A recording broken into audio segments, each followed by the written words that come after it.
요한복음 18장 1절부터 11절까지 말씀, 제목은 예수는 스스로 있는 자입니다.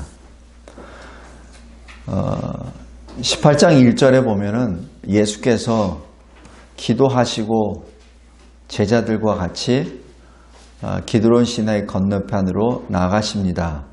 그곳은 제자들과 가끔 들렸던 곳이기 때문에 예수를 판 가룟 유다도 그 장소를 잘 알고 있는 그곳입니다. 예수께서 그곳에 가신다는 것을 다 알고 가룟 유다가 3절에 군대와 대제사장들과 바리새인들에게서 얻은 아랫사람들을 데리고 들어오죠. 여기서 군대라고 얘기하면 로마 군대를 말하고, 대제사장들과 바리새인들에게 얻은 아랫사람들이라고 하면은 성전을 지키는 유대 사람들을 말합니다. 다시 얘기해서 로마와 유대 연합군이 예수 한 사람을 잡기 위하여 그 산을 포위하고, 그리고 밤에 등과 횃불과 무기를 가지고 올라오는 것이죠.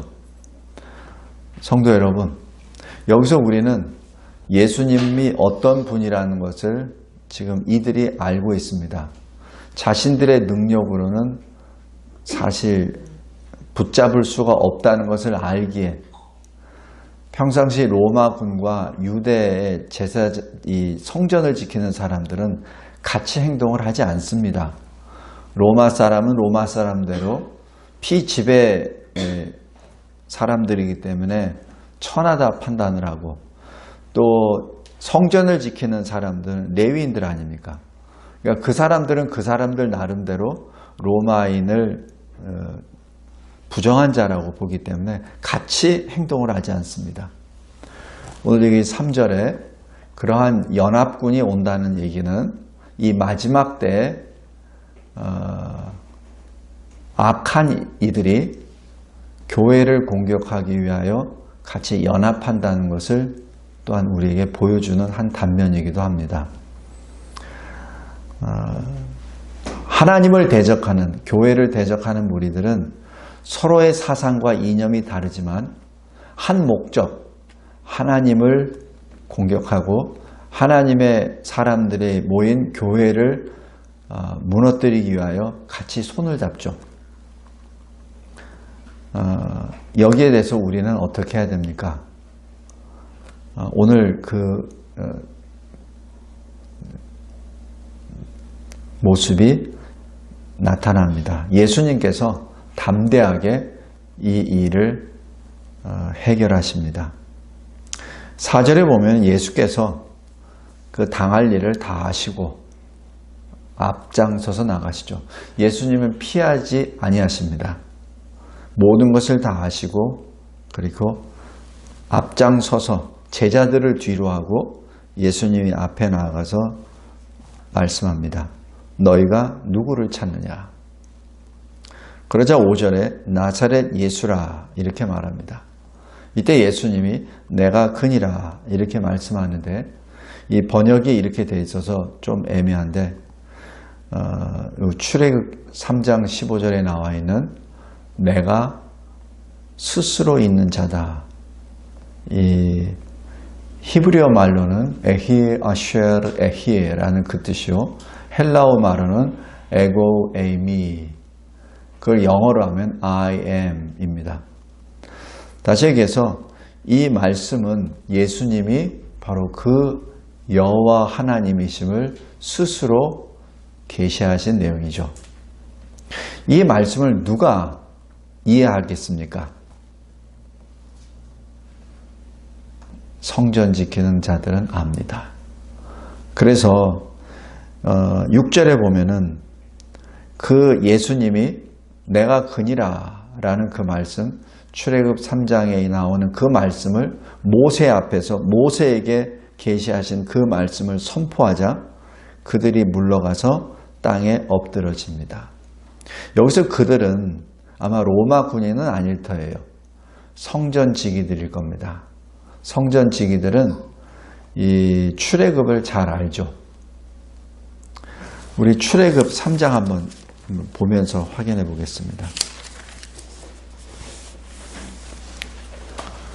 출애굽 3장 13절에 모세가 하나님으로부터 계시를 계속 받죠. 그리고 너는 애굽에 가서 내 백성을 인도해내라.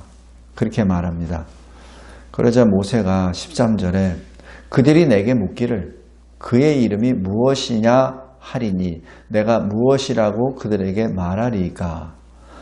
다시 얘기해서 하나님의 이름이 무엇입니까? 지금 그 뜻이죠. 그래서 14절에 하나님이 모세에게 말씀하십니다. 나는 스스로 있는 자니라. 이스라엘 백성들이 너에게 누구냐라고 물었을 때 스스로 있는 자가 나를 너희에게 보내셨다. 이렇게 말하라. 이 말씀입니다. 이 스스로 있는 자는 우리가 번역해서 그런 것이지 그 히브리어 말이나 헬라어의 원어를 보면은 그냥 나다라는 뜻입니다. 나다. 이것이 이 피조물인 인간에게 하나님이 주신 첫 이름입니다. 다른 이름은 사실 이렇게 직접 주시지 않으세요. 그런데 하나님이 자신의 이름을 모세에게 처음으로 직접 말씀하십니다. 스스로 있는 자, 그분이 예수 그리스도이십니다. 비록 자기들은 나사렛 예수를 체포하기 위해서 명을 받고 무장을 하고 달려왔죠. 그러나 자기들 마음속에 있는 그 출애굽의 하나님, 그 스스로 있는 그분의 이름을 들었을 때 그들은 무너질 수밖에 없습니다. 무기도 소용없습니다. 자기의 힘도 소용없습니다. 여기 6절에 땅에 엎드러지는 것이 그들이 그냥 엎드러지고 싶어서 엎드러진 거 아니에요. 하나님의 절대 권위 앞에 무너져 버린 것이죠. 창조주 하나님 앞에 무너져 버린 피조물이요. 구원의 하나님 앞에 무너져 버린 죄인의 모습입니다. 아무리 죄인이 피조물이 무장을 하고 계획을 세우고 포위하고 무슨 무기를 다 가지고 모인다 하더라도 하나님 앞에서는 이렇게 됩니다. 우리 꼭 기억하시기 바랍니다. 이 마지막 때가 갈수록 이제는 교회를 대적하는 무리들이 참으로 많이 몰려듭니다. 이때 우리는 어떻게 해야 됩니까? 우리 두려워하지 맙시다. 두려워하지 마시고 하나님 앞에 온전하게 서기를 바랍니다. 우리 요한계시록 18장 20절 보시기 바랍니다.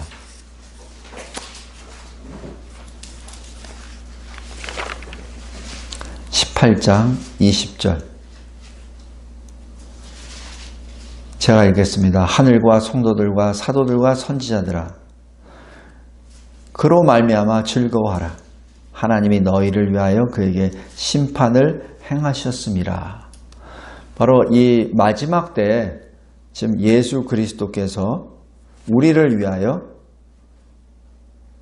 악인들, 하나님을 대적한 자들에게 심판을 행하신다.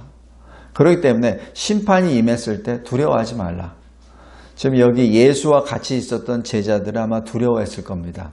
그 두려우니까 베드로는 칼을 빼서 그 상대의 귀를 자르죠. 원래 겁이 나기 때문에 칼을 빼는 겁니다. 이 힘이 있는 자는 칼을 안 빼요. 왜냐면 그게 너무나 이 문제가 안 되기 때문에. 칼을 빼는 이유는 겁이 나니까 칼을 빼죠. 주님이 말씀하십니다. 그때 즐거워하라. 오히려 기뻐하라. 그 다음에 20장 9절 보십시오.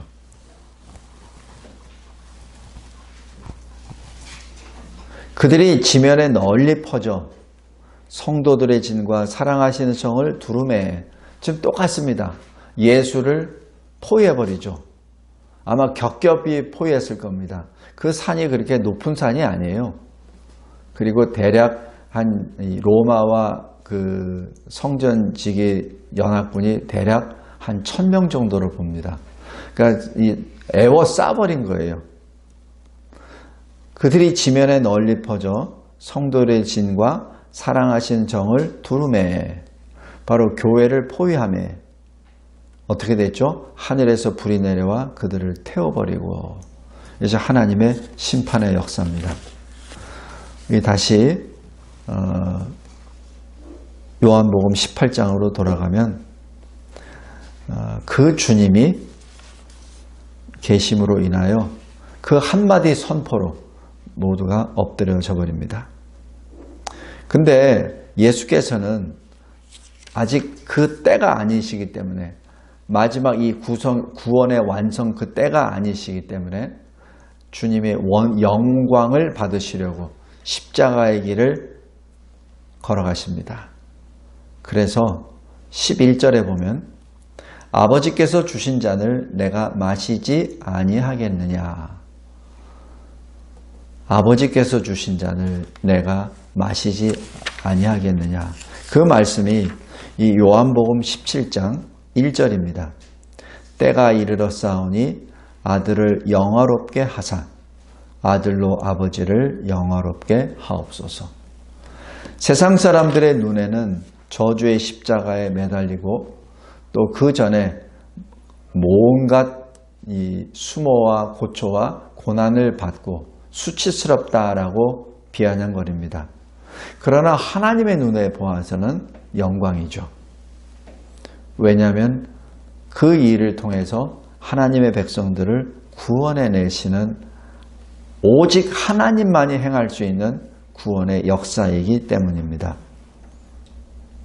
그리고 주님께서는 두려워하는 그 제자들을 끝까지 지켜주십니다. 그래서 이것이 8절입니다. 너에게 내가 큰일을 하였으니 나를 찾거든 이 사람들이 가는 것은 용납하라. 이것은 이 제자들을 살리기 위한 그런 방법도 되지만 아직 제자들의 때가 아니란 얘기죠. 지금 이 때는 주님의 때고 제자들의 때는 다음에 있다는 얘기입니다. 그래서 이때 생명을 보존한 제자들은 나중에 사도행전 2장의 성령 강림의 역사 이후에 각자가 받은 사역의 장소에 가서 그곳에서 주님과 같이 순교의 모습으로 영광을 나타냅니다. 그래서 순교는 아무나 하는 게 아니라고 그러잖아요. 순교는 하나님이 특별히 영화롭게 영광을 받으시기 위하여 택한 자들만이 순교의 자리에 설 수 있습니다. 마지막으로 예수는 이 모든 일을 스스로 행하십니다. 스스로 버리십니다. 왜냐하면 주님은 버릴 권세도 있고 다시 얻을 권세도 있고 그 생명을 내려놓는다는 것은 하나님 아버지의 명령이기 때문입니다. 이것이 하나님의 구속 역사입니다. 이 구속 계획 하면은 하나님 아버지와 성자 하나님 예수 그리스도와 성령 하나님 성삼위 하나님이 이 모든 것을 시행하시기 전에 먼저 계획하시죠. 그래서 계획은 하나님 아버지 성부 하나님이 계획하십니다. 성자 하나님이 성취하십니다. 성령 하나님이 우리 각자의 이 마음에 임재하셔서 적용하시죠. 이것이 성삼위 역사의 구속 사역입니다. 말씀을 맺겠습니다. 이 예수는 태초에 하나님과 함께 계셨던 말씀이요. 이 예수는 만물을 지으신 생명의 근원이시오. 바로 하나님이십니다. 우리를 우리의 죄에서 구원하시기 위하여 육신으로 오신 죄인의 모습으로 오신 하나님의 독생자이십니다. 우리 히브리서 11장 한번 보시기 바랍니다. 히브리서 기자는 모세가 만났었던 바로 그 스스로 있는 자가 그리스도이심을 여기서 증거합니다. 24절부터 26절까지 제가 읽겠습니다. 믿음으로 모세는 장성하여 바로의 공주의 아들이라 칭함받기를 거절하고 도리어 하나님의 백성과 함께 고난받기를 잠시 죄악의 낙을 누리는 것보다 더 좋아하고, 근데 26절 갑자기 그리스도를 위하여 이렇게 나옵니다. 그리스도를 위하여 받는 수모를 애굽의 모든 보화보다 더 큰 재물로 여겼으니 이는 상주심을 바라봅니다. 여기서 갑자기 그리스도가 나타나죠. 모세에게는 그리스도가 누구십니까? 바로 광야에서 모세를 소명하셨던 스스로 있는 자, 바로 그분이십니다. 그래서 이 모세를 통하여 지금 그리스도 예수께서 바로 여호야라는 이 스스로 존재하는 자, 스스로 있는 자라는 그 자체를 여기서 히브리서 기자가 성령의 감동을 받고 여기서 증거를 하죠. 그래서 이 히브리 기자가 히브리서 12장 2절에 이렇게 부르짖습니다. 믿음의 주여, 또 우리를 온전하게 하시는 이 예수를 바라보자. 예수를 바라보라는 그 말씀은 모세가 광야에서 사실 방황하고 있을 때 모세를 부르신 바로 그 분입니다. 우리 출애굽 다시 잠깐 보겠습니다. 출애굽 3장.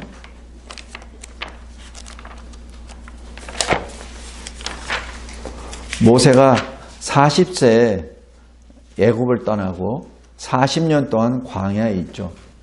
3장 1절에 보면은 자기 장인 미디안의 제사장 이드로의 양떼를 데리고 갑니다. 그래서 호렙산에 이르게 되죠. 이때 모세의 나이가 80세였습니다. 무슨 마음으로 모세는 자기 장인의 양떼를 몰고 그곳까지 갔겠습니까? 아무 생각 없이 결코 아닙니다. 모세는 자기 백성이 애굽의 노예로 있다는 사실, 자기가 그들에게 조금이나마 도움이 되려고 한번 시도를 했던 것이 전혀 도움이 안 되고 자기가 떠날 수밖에 없는 그 존재, 40년 동안 광야에서 이방인과 같이 살게 되죠. 그러나 이 모세의 마음은 항상 여호와 하나님께 가 있었죠.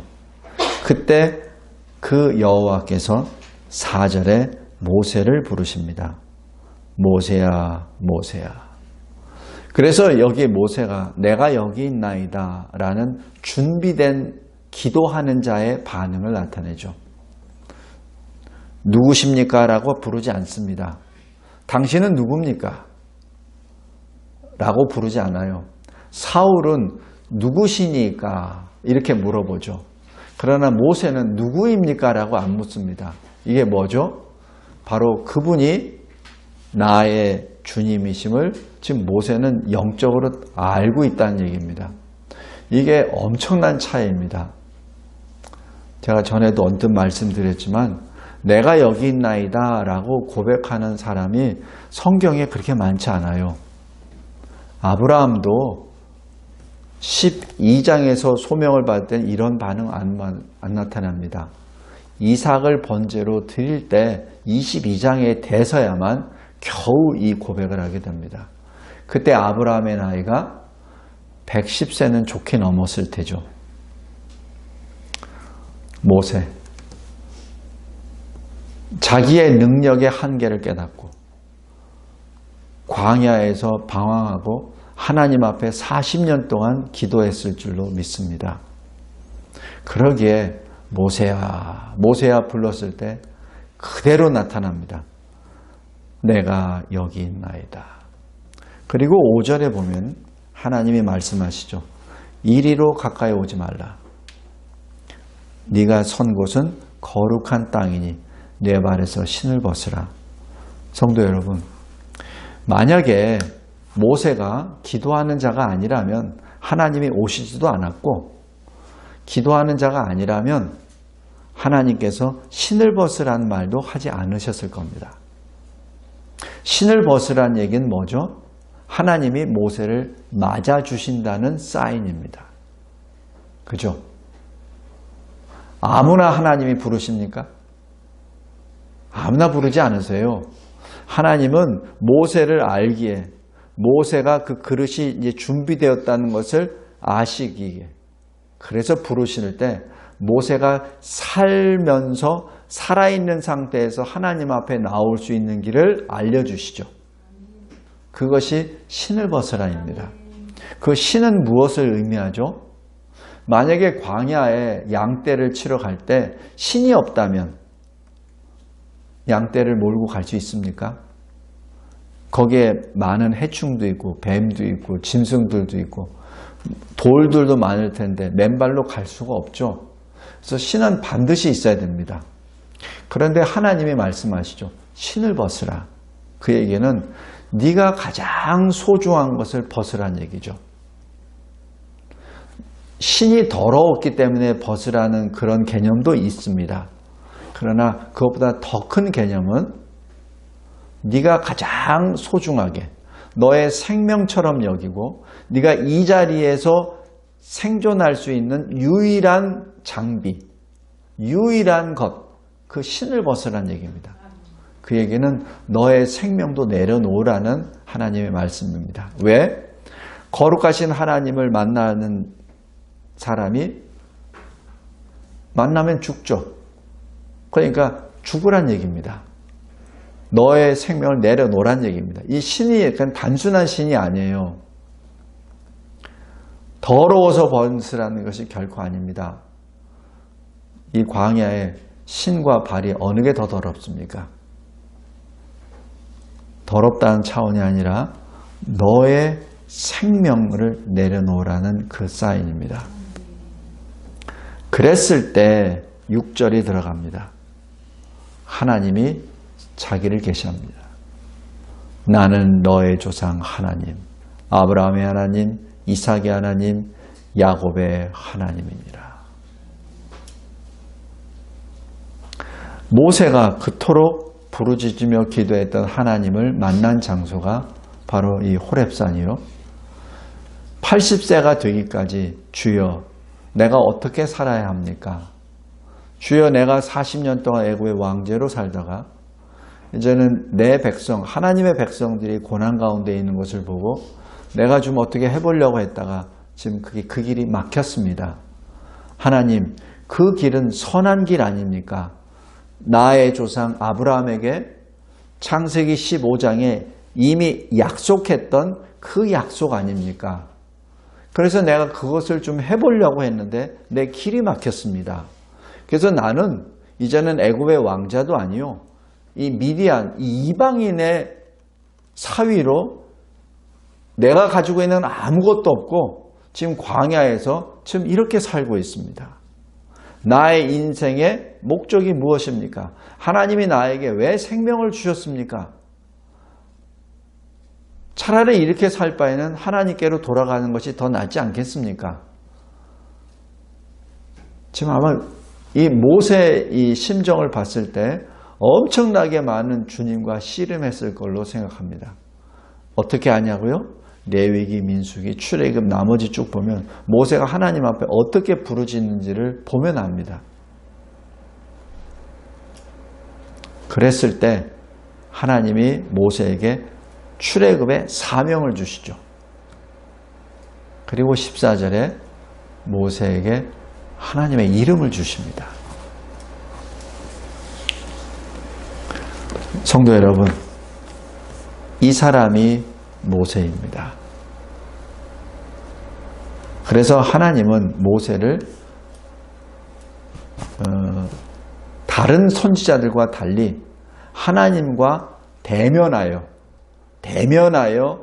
말을 같이 했다라는 특별한 존재로 불러주십니다.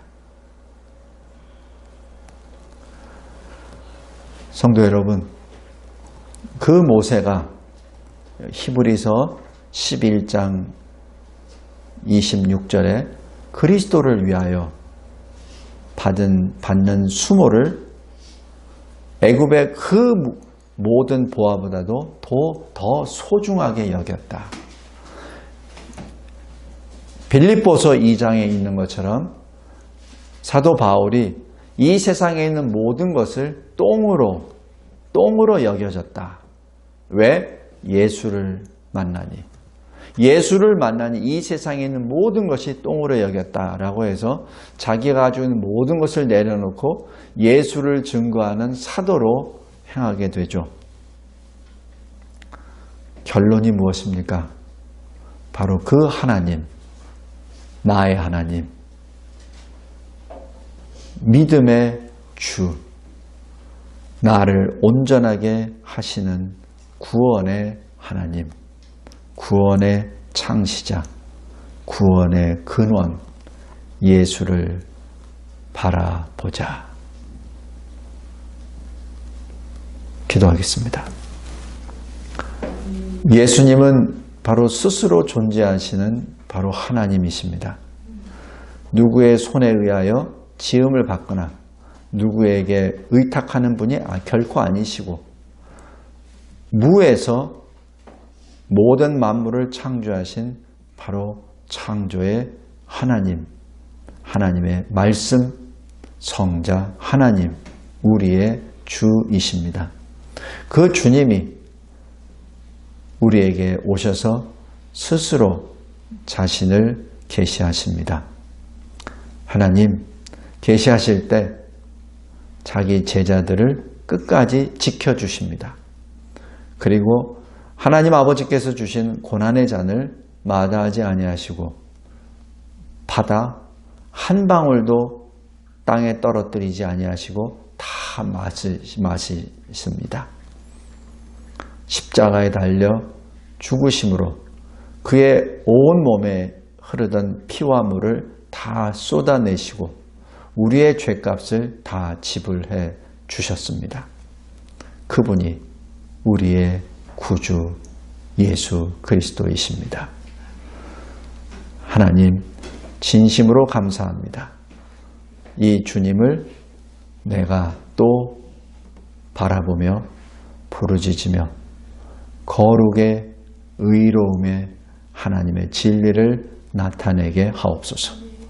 우리가 걸어가는 발걸음마다 하나님이 기뻐하시는 복음의 향기를 나타내므로 아직까지 그리스도 밖에 있는 자들이 예수 그리스도의 이름을 부르며 주께로 나오는 놀라운 생명의 역사가 일어나게 하옵소서. 예수 그리스도의 이름으로 기도드리옵나이다. 아멘.